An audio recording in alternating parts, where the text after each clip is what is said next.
The Romantasy phenomenon. Discover the magic of a genre that is a little romance, a little fantasy, and yes, a little hot.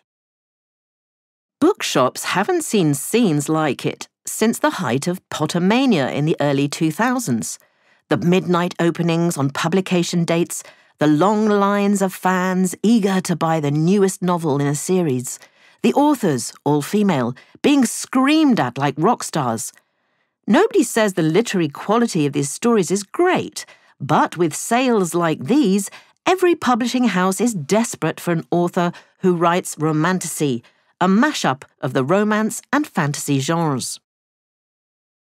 For example, the 38-year-old queen of the genre, Sarah J. Maas, has sold more than 40 million books in 38 languages.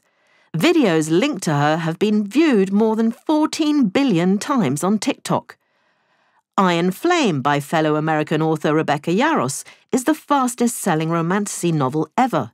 So, what explains the phenomenal success of the genre?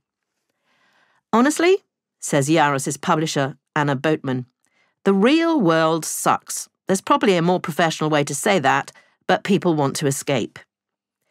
The escape that romantasy offers is old-fashioned.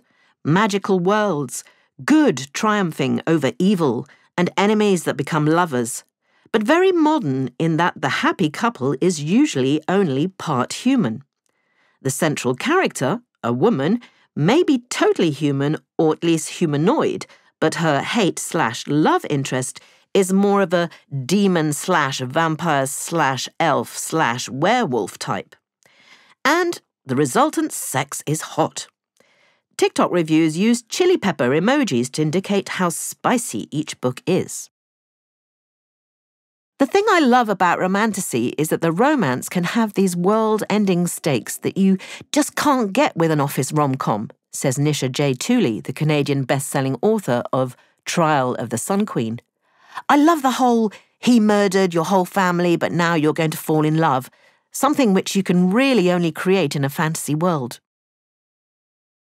As that suggests, the males are as dark and domineering as they've always been in the romance genre. But the heroines are not as passive as they were in even the recent past.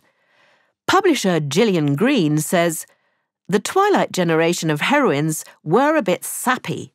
The females now have agency. So the romantasy heroine isn't a damsel in distress. She has power and goes on an epic quest in the way that only male heroes did in the past. Her traditional white heterosexuality is also changing, with different ethnicities and sexualities appearing as the genre matures. Insofar as the romantic clichés allow, you could even say that some romantasy is woke. And in a fantasy world, why shouldn't there be a happy ever after?